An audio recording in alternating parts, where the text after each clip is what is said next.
பயணங்கள் முழுக்க மோகன் எனக்கு நல்ல க்ளோஸ் ஃப்ரெண்ட். ம். வாடா போடாங்கிற ஃப்ரெண்ட்ஸ் தான் 2 பேருமே.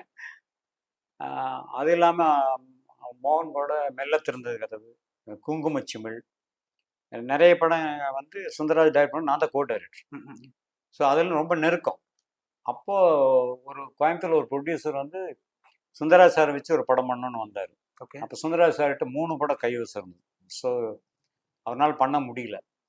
அப்போ அவர் ரெக்கமெண்ட் பண்ணார், அனுமோகனை வச்சு ஒரு படம் பண்ணுங்க, என்னை விட நல்லாவே பண்ணுவான் அவன் அப்படின்னு ஒரு ஸ்ட்ராங்காக ஒரு ரெக்கமெண்ட் பண்ணார். அப்போ அந்த ப்ரொடியூசர் வந்து ஓகே சொல்லிட்டாங்க. ஏன்னா அவரே சொல்லும் பொழுது அப்படின்னு சொல்லிட்டு, அப்போது மோகனில் பீக் தான். மோகன்கிட்ட சொன்னேன், இப்படி ஒரு நீ கதையே சொல்ல வேணாம், நீ என்ன எடுத்தாலும் நான் நடிக்கிறேன். அவன் அப்படி தான். அப்புறம் அதில் தான் அமலா, ரேகா எல்லாம் நடிச்சு. கவுண்டமணி சந்திலெல்லாம் எனக்கு பிகினிங்லேருந்து நல்ல க்ளோஸ். சூப்பர். இந்த 92 சீனு தேனாம்பேட்டில் ஒரு பில்டிங் இருக்குது, அங்கே கால் வச்சு வந்தவங்க தான் இன்றைக்கி இருக்கிற எல்லா டாப் ஹீரோக்கள், ஹீரோயின்கள், ஹீரோக்கள், டெக்னீஷியன்கள், காமெடியன்ஸ் எல்லாமே அங்கேருந்து வந்தவங்க தான். அங்கேயே எல்லாம் பழக்கம். கண்டிப்பாக.